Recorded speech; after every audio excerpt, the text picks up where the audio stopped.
Here are 10 things that you need to know about Samsung Galaxy's Unpacked event that just happened.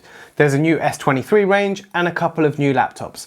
Hi everyone, my name is Monty and welcome to Inside Wire. So let's just jump straight in. So number one, the prices begin at $749 for the base model, $999 for the Plus model, and $1199 for the Ultra model. Number two, the S23 has a peak brightness of 1750 nits. Previously this was only on the Ultra model, but is now across the board. They've also leveled the playing field with a refresh rate, as well as all three models now have 120 Hz.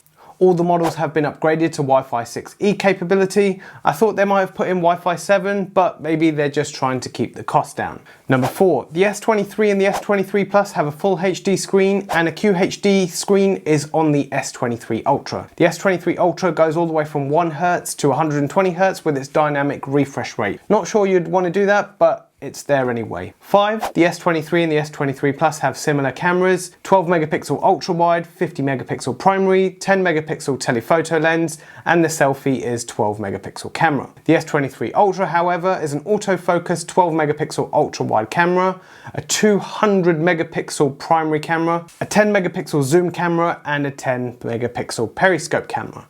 And the front camera is the same 12 megapixel selfie one that you have on the other models. Number 6, the 8K video now moves to 30 frames per second as opposed to 24 frames per second on the previous models, and you now have the option to do 4K at 60 frames per second in portrait mode. All three phones also introduce a new Snapdragon 8 processor, which is generation 2. This is supposed to give you a 34% increase in CPU speed and 41% increase in GPU speed, which on paper is quite impressive.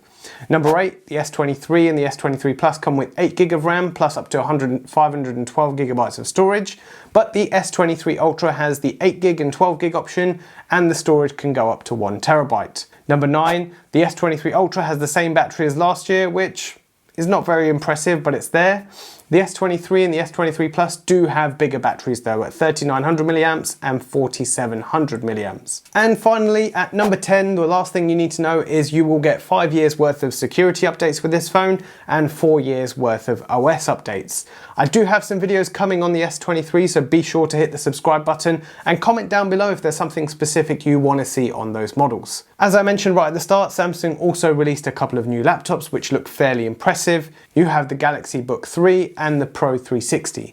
The Pro 360 is a 2-in-1 device with the S Pen, but more interestingly, I was drawn to the specs of the Galaxy Book 3. So let me list a couple of them out for you. You have an NVIDIA graphics card, which is the 4050 or the 4070 that you can have in there, a 13th gen Intel i7 or i9 processor. This can be spec'd up to 32GB of RAM. Not so impressive, but it's still really decent.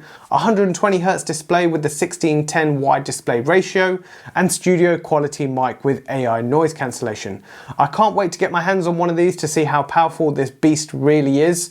The pre-orders for these models will be available later on this month, and the 360 notebook starts at just $1249 and the Galaxy notebook will start at $2199. So Samsung, if you are listening to me and you want to send me some of these to review, my details are down in the description. As for my wonderful viewers, do hit the subscribe button and hit the like button as well. I do bring you new videos every week. This is Inside Wire, and I'll see you in the next one.